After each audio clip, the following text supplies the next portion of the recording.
Broadcasting from the business capital of the world, this is the Podcast Business News Network.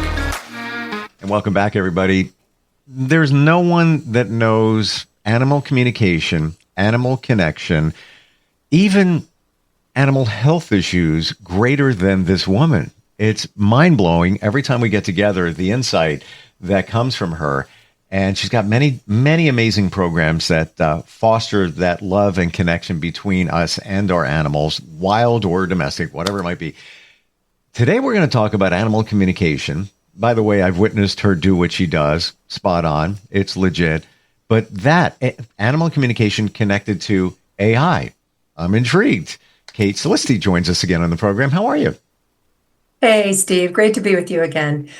Yeah, I think that a lot of people are very concerned about AI and how it's going to affect human beings. And there's a whole, what do I want to say, a really aggressive move to use AI to what they say, what the scientific community calls decoding the language of animals. Now, how does that work? So the idea is that, and this has been going on for a while, that biologists will record the vocalizations of bats and whales and dolphins and many different creatures, including prairie dogs. I worked closely with Dr. Khan Slobachikov, who was in Arizona leading a program studying Gunnison's prairie dogs, and the whole idea of language came up, and so. There have been scientists who have realized that there's a lot of patterns associated with animal vocalizations. And so they have been looking for the patterns and seeing what they correlate with. That's been going on for many years. Unfortunately, there hasn't been a lot of funding for that because it was Jane Goodall who said, well, if we admit that animals are sentient beings, then we have to look at how we treat them. And when you're talking about prairie dogs that were seen as vermin in the West, saying that prairie dogs have language was something that a lot of people didn't want to hear, didn't want to know. So fast forward, that was like 20 years ago. So fast forward to now, and there are now programs on YouTube and television and all over about these efforts to decode animal language. Now, this of course is through a computer. This of course is it's just taking the signals, right, and then describing that they have meaning. And as many people who have looked at AI realize, there's a lot of mistakes that AI makes. And when you're talking about an animal species, there is a culture. I mean, we have enough trouble understanding human cultures, bridging human cultural understandings, right?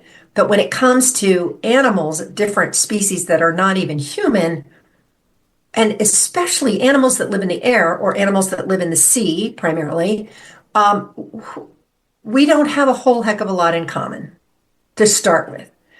So there's a lot of what we might say, original thinking about what we would talk to them about that may not even be relevant to them. So to that end, my organization, IPACA, the International Professional Animal Communicator Association, which we just incorporated in Switzerland last week. It's very exciting. Congrats. Thank you. We have approached scientists with the offer of collaborating because animal communicators do what indigenous people have done for centuries. We connect heart to heart and mind to mind with non-human species. And there has been a lot of research done. It's just not accepted in mainstream science for the most part. But what we're saying is we can bring something to the table that's vital. And that is a sense of cultural context, a sense of heart and soul that AI is never going to be able to pull off. Okay, AI may learn how to be empathetic, but it's not really learning it. It's learning how to respond to signals in a human being that indicate there needs to be an empathetic response or a sympathetic response, right? It's all what's the word? Algorithms. Mhm. algorithms. And, it looks so cool, it looks so real, but it's not. There's no soul there, right? There is no soul. There is a very clever system that is learning how to respond to us, but it isn't creative. It isn't creating in the way that a living being can do and be. So the ramifications of this are huge. Now, there's been some really cool stuff that's come out. I just learned that the London School of Economics is creating what they call the Center for Animal Sentience. Now, this is wonderful because what they want to do, and this is led by a professor, Jonathan Birch, what they want to do is really examine the hearts and minds of animals. They want to, and again, London, England, Mm. there's a whole lot from Charles Darwin onward of looking at animals and wanting to learn about them and from them. Rupert Sheldrake, the scientist who did the work about when your dog knows when you're coming home. Have you heard of that work, Steve? Have you seen any of that? Just briefly, yeah, and it just kind of backs up everything. Like, how does my dog know what I'm thinking? Right.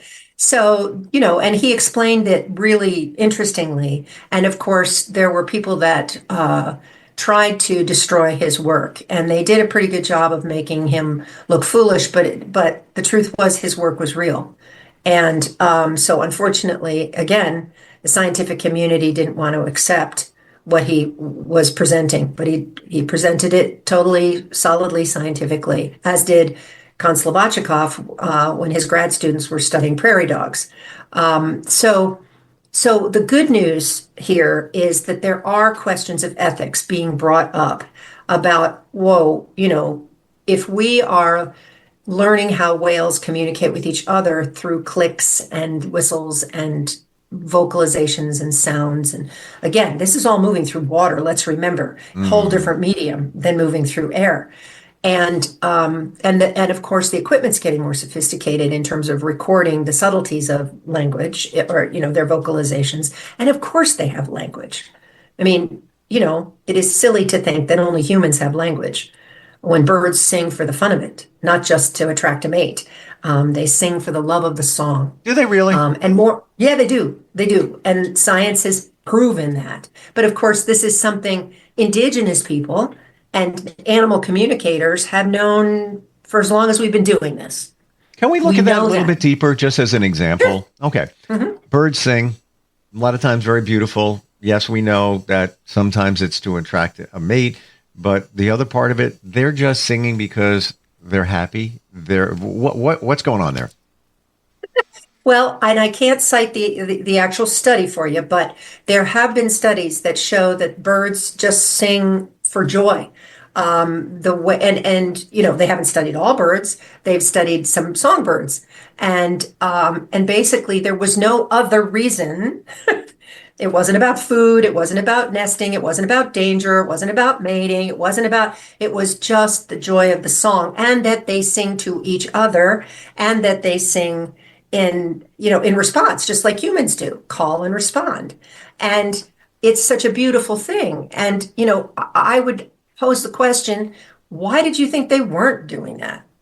Well, because we're taught from a young age, and the books are still out there with the same misinformation in it, that animals don't have feelings. That animals, and scientists were not allowed to ascribe feelings to animals when they were studying animals, and that's how they were trained. Biologists were trained. You don't name them. You call that it's number 59 and number 47, and anything else that has to do with feeling is anthropomorphizing, which means giving them qualities that only human beings have. So they were absolutely forbidden from doing that. But then comes along Jane Goodall, who was 20 or whatever she was, wanted to do some work with animals, contacted Dr. Richard Leakey, who was digging in the Olduvai Gorge, and said, "What can I do?" And he said, "Well, golly, nobody's really studied chimps that much. Why don't I send this girl off to do that?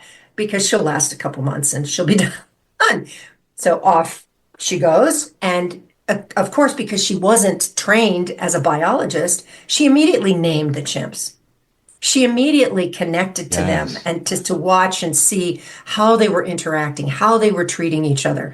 And she was the one that discovered that chimps use a tool. They took a little piece of branch of a tree, a little thin branch, licked all the leaves or pulled all the leaves off, licked it, and put it down the termite hole. And guess what? Brings up all these termites.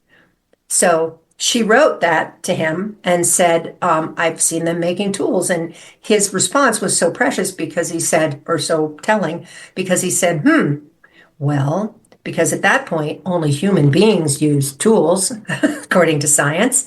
So he said, well, we'll either have to revisit the definition of tool or the definition of human. So, of course, Yeah. right? These definitions have changed over time. Mark Bekoff, a professor emeritus out of Colorado, University of Colorado, has written a book called on animal emotions and animal ethics. And it's not ethics towards animals, it's animals and their ethics with one another.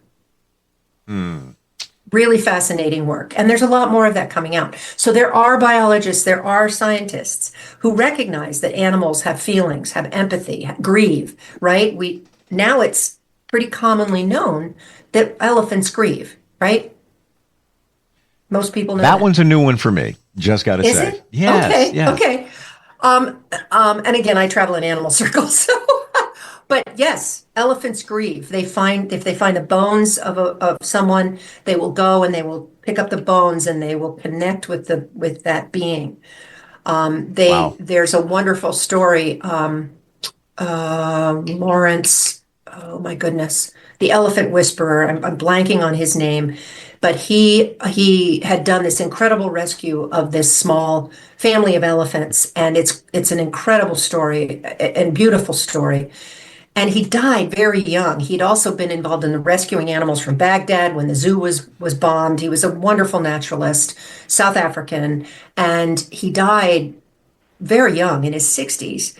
And after he died, the elephants made a trek to his home, one after another.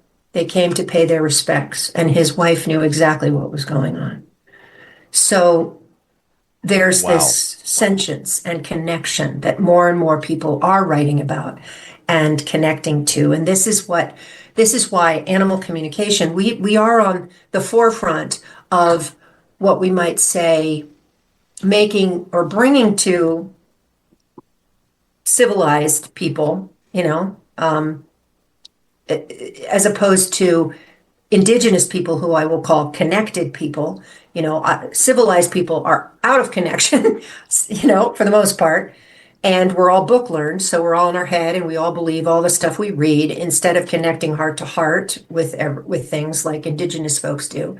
So we are sharing what is a birthright for all humanity, which is to be able to connect heart to heart with animals and plants and the planet, which was how we operated for thousands of years until we started becoming urban, right? The more urban and the larger our population became, the more disconnected we became.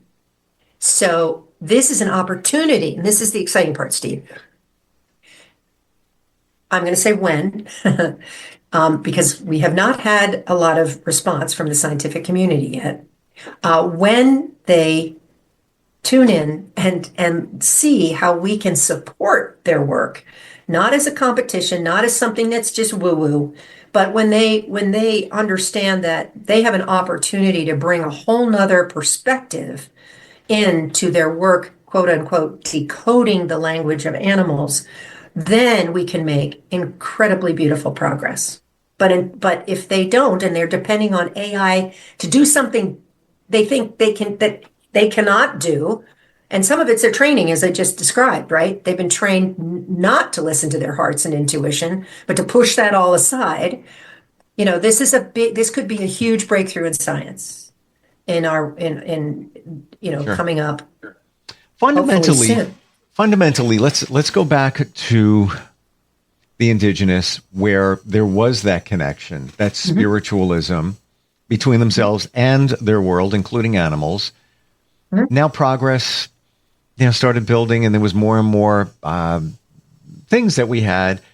How did that happen that we disconnected?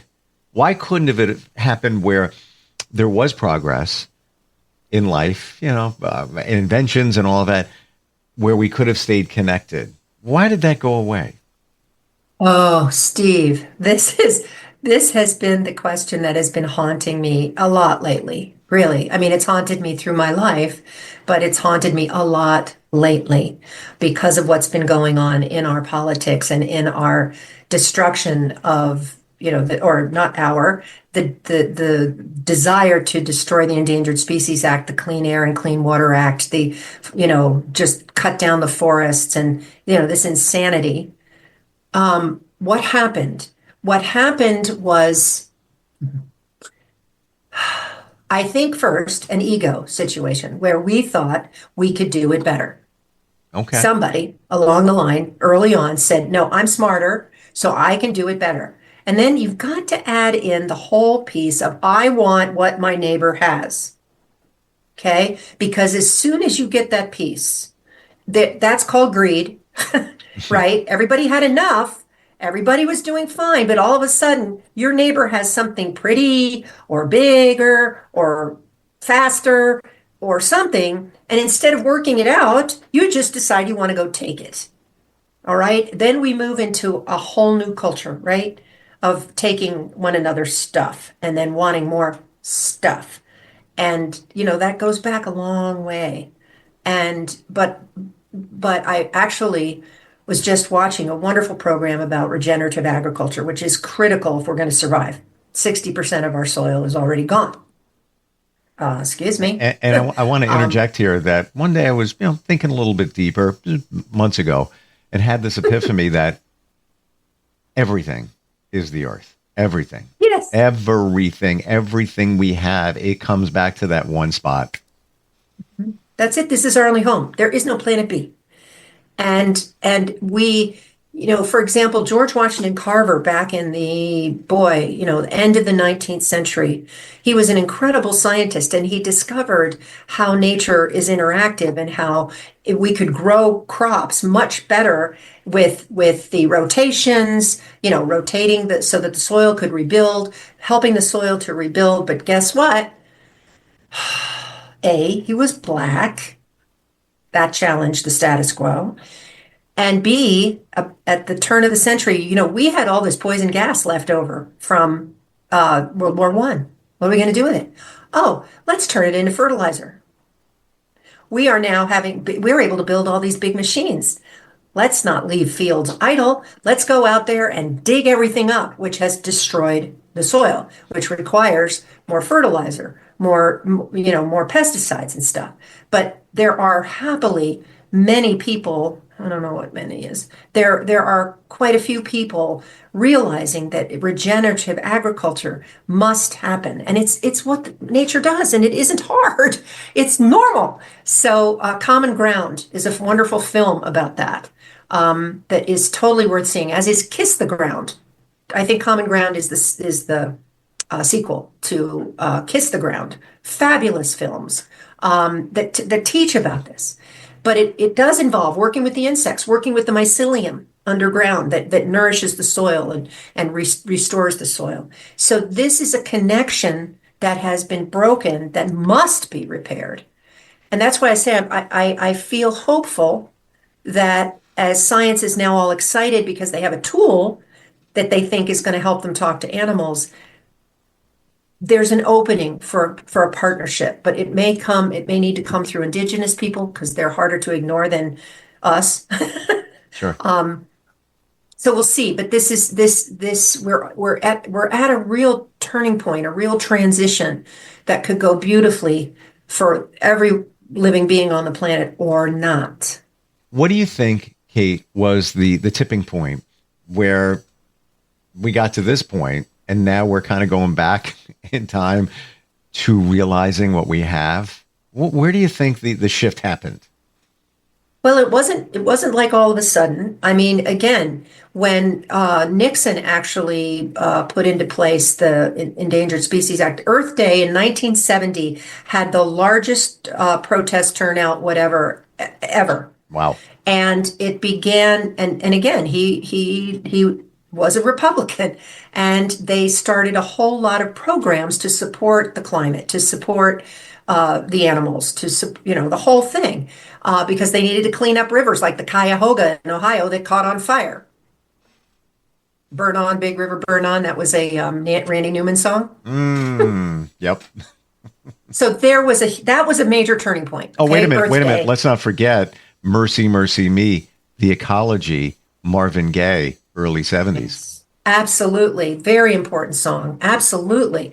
But what you have happening that is a very powerful counterweight to that is corporate interests, corporate chemical interests, corporate machinery interests, but really chemicals, right? Because they wanted to produce all this poisonous stuff.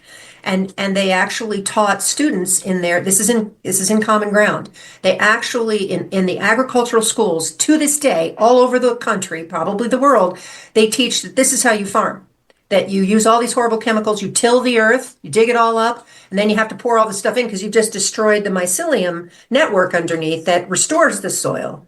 And so you are dependent on chemicals. And not only that, you're dependent on the bank because farmers have to get loans because they have to pay for all this stuff and hope their crops are going to give them enough money to pay back their bank loans. But farmers are committing suicide every day because they can't beat these loans. They cannot make these loans. Whereas regenerative farmers make more money. They actually make more money and they are not beholden to the banks. So this is a win-win. Right? Farmers are not, but the corporations and the chemical companies don't want people to stop using them. Roundup. Oh, horrible poison. Look where that went. Poisoning people. Absolutely. Poisoning the earth, poisoning people. It's still in Home Depot. This is what blows my mind.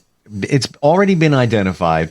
There's already lawsuits. Now, granted, there are attorneys and legal firms that are, just loving this because it's an opportunity for them to make money. But it's been proven that it causes cancer, health issues. How can it still be on the shelves? I'm mind blown. Power and money. You've got to remember these ag companies and chemical companies have tons of lobbyists. And let's not forget, they are paying off the politicians. That's why money has to get out of politics. It's because, as my father used to say, he who does the paying does the saying. And that's what's happened. I mean, let's be real. That's what's happened in Washington is all of these corporations. I mean, look at the billionaire thing. It's so blatant right now. It's so obvious. I mean, and maybe that's a gift, Steve. Maybe that's a gift that they're like, see, we can do whatever we want. Watch us. Take all of your rights away, take away all of your programs that support you and your children, all of the science behind disease research. We're going to take it all away and give all the money to the corporations and the billionaires.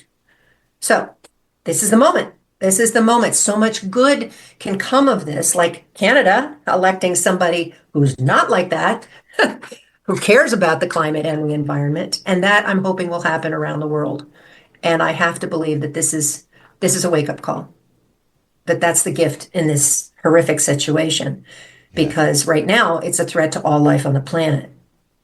And so China's picking up the slack. More solar, more regenerative, more wind, more solar. We were on the cusp of leading that, and now that's all been cut. All of those initiatives, all of that, all of those incentives. Mm-hmm. I find it strangely ironic when we talk about AI and how there's many wonderful things there. Absolutely. But they had to create an app to humanize AI. So, right. Like if you have AI create something for you, be it a document, whatever it might be, then you put it through another app that it's called Humanify that makes it more human. So you started with human, you went to artificial intelligence, which is just learned. As you said, there's no heart, it's not human. It just takes all the information and tries to make it feel like there's a heart. There's not. And then we need to put it through another app to make it sound more human. It's almost laughable. That's brilliant. I love that circle that you just made because how stupid is that really? Like, right, really. It just Only humans would think that up. exactly. And Right? thank you for really jumping on the forefront of all of this, but especially with the AI thing, where it can go really bad if that's used to communicate with animals. And I know last time we got together, you mentioned that AI was being used to communicate with whales, and how that's such a bad idea because AI is not human. There's no heart. There's no real connection. It's making sounds it thinks that the whale wants to hear. We could imagine what we may be telling them based on AI. Oh, I can't even. Yeah, that's exactly right. But that's where, again, indigenous people and animal communicators could be a real support. And again, we want to see this as collaborative, not us versus them. It was in some ways, when the Dr. Dolittle grant was created, it triggered a bunch of us. It's like, really? No, that's not how Dr. Dolittle did it, just saying. But I do appreciate the desire. I mean, underneath it all is this love of animals and this desire to connect, right? That's the bottom line is they want desperately to understand what animals think and care about. Not just where do they go for food, not just where do they make their nest, but those are some of the ethical things. Because if we know this stuff where they are trying to protect themselves and we find out where that is, they're even more vulnerable to horrible humans who just want to take advantage of their ivory or their skin or their glands or their, tongue or whatever, right? So and happily, many of the scientists who are involved in looking at this are thinking about that too. So, but this has got to be, again, a collaboration where we work for the betterment, not just of science and information, but the betterment of all species. Again, it's been centuries that people were communicating and connecting, healing themselves, creating medicine from the earth, all of this, and then it went awry. And then progress came in. Need to get back to it. It's a cliche. I'm going to say, need to get back to our roots. Need to get back to our roots. Really, that's what it is. We existed great with animals before. I don't. As far as I know, in my learnings and teachings, there wasn't anything wrong. There wasn't anything wrong. No, there wasn't. There wasn't. Agreed. And this idea of dominance or power over being more important than collaborating, and Darwin, this whole idea of survival of the fittest is not true.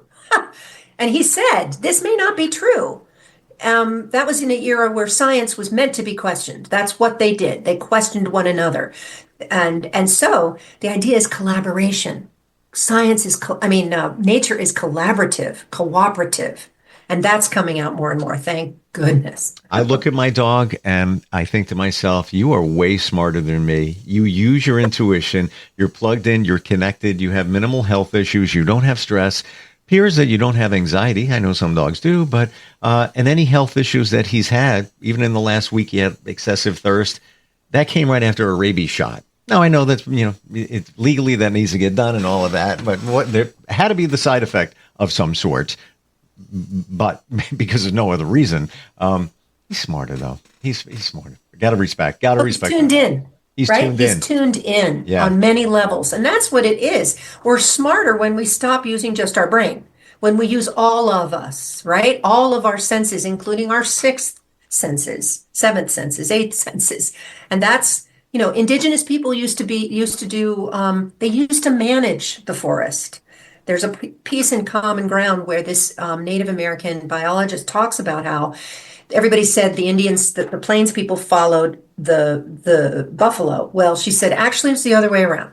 We would do controlled burns that would allow the grasslands to just become rich and fabulous. And the elk and the buffalo would come to us.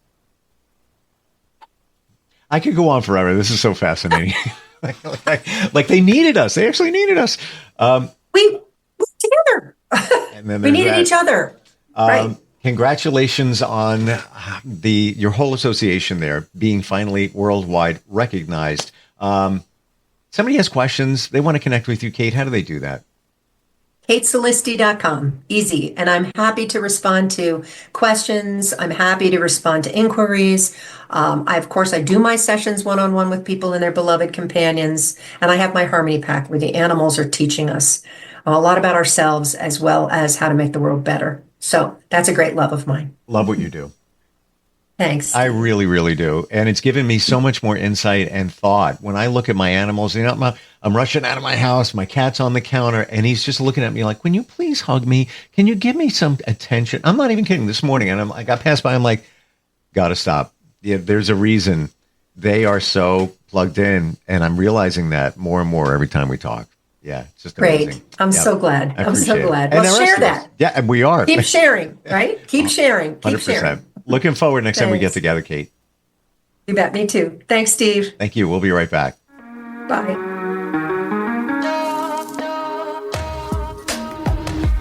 Broadcasting from the business capital of the world, this is the Podcast Business News Network. Adopt US Kids presents Multiple Choice Parenting. Your daughter just had her first breakup. Do you A, put yourself in her shoes? How could he do this to you? And for Sheila, she has split ends. B, console her? Oh, sweetie, this is going to happen a lot. 4, maybe 5 more times before you get married. C, take charge? Got to get this all straightened out. Give a little talking to, man to man, mano a mano. Hey, Steve! Is now a good time? No? Okay, no problem. Bye. Or D, help her find a new boyfriend? I know a great place to meet boys. The internet. Nice, single boys. Never mind. How about some ice cream? As a parent, there are no perfect answers. But you don't have to be perfect to be a perfect parent. Thousands of teens in foster care will love you just the same. For more information on how you can adopt, visit adoptuskids.org. A public service announcement from the U.S. Department of Health and Human Services, Adopt U.S. Kids, and the Ad Council.